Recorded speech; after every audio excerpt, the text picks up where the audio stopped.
আমি পেশায় একজন ঠিকাদার। আমি একটি স্কুল করার দায়িত্ব পাই। কাজ শুরু করতে হবে, তাই আমার কাজের মালামাল পাহারা দেওয়ার জন্য একজন নাইট গার্ড প্রয়োজন। তো ওখানে স্থানীয় কিছু লোকজনকে বললাম, কেউ থাকতে রাজি হয় না। আমি একটু সমস্যায় পড়ি।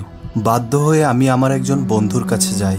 সে আমাকে বাবুল নামে একজনের সাথে যোগাযোগ করতে বলে। একটা কথা বলা দরকার, স্কুলটিতে আগে একটি বিল্ডিং ছিল এবং আমি তার পাশে একটি নতুন বিল্ডিং করার দায়িত্ব পাই। তো বাবুল আগে থেকেই সেই স্কুলটির নাইট গার্ড ছিল। আমি তখন বাবুলের সাথে যোগাযোগ করি এবং সে বলে, ভাই, এখানে তো কেউ কাজ করতে চায় না। আমি বাবুলের কাছে কাজ না করার কারণ জিজ্ঞেস করি। বাবুল আমাকে বলল, এলাকাটা খুব খারাপ। আমি ওকে তখন বলি যে কাজ যখন পেয়েছি, কাজ আমি ঠিকই কমপ্লিট করব। বাবুলকে অনেক কষ্টে রাজি করায় ওখানে রাতে পাহারা দেওয়ার জন্য। বাবুল রাজি হলো এবং আমাকে বলল, ভাই, এখানে আপনি আপনার মিস্ত্রিদের বলবেন এখানে যেন গরুর মাংস না খায়, তাহলে অনেক সমস্যা হবে, এবং রাত 12টার পর যাতে কেউ ঘর থেকে বের না হয়। আমি আবারও বাবুলের কাছে কারণটা জানতে চাইলাম, কিন্তু বাবুল আমাকে কিছুই বলল না। আমি ব্যাপারটা অতটা সিরিয়াসলি নিলাম না। আমি মিস্ত্রিদের সাথে বাবুলের পরিচয় করিয়ে দিই। বাবুলকে সব মালামাল বুঝিয়ে দিয়ে আমি বাড়ির উদ্দেশ্যে রওনা করলাম। আমি প্রায় কাজের সাইডে যেতাম।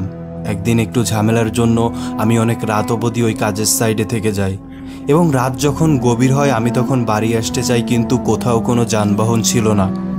তাই বাধ্য হয়ে আমি ওই স্কুলটিতে থেকে যাই। পুরাতন স্কুলটির পাশেই একটা দুইটা রুম ছিল।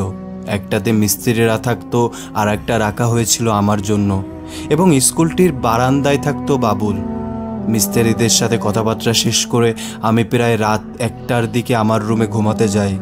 ক্লান্ত থাকায় আমি খুব তাড়াতাড়ি ঘুমিয়ে পড়ি। হঠাৎ আমি শুনতে পাই আমার দরজায় জোরে জোরে কে যেন ধাক্কা দিচ্ছে। আমি উঠে দরজা খুলতেই দেখি সাদা পাঞ্জাবি পরা একজন মুরব্বী লোক দাঁড়িয়ে আছেন।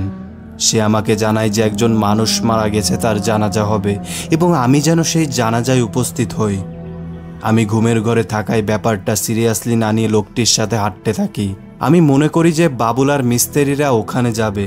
কিছু দূর হাঁটতেই দেখি একটা পুকুরের পাশে একটা লাশ রাখা আছে, এবং লাশের সামনে একজন ইমাম সাহেব দাঁড়িয়ে আছেন।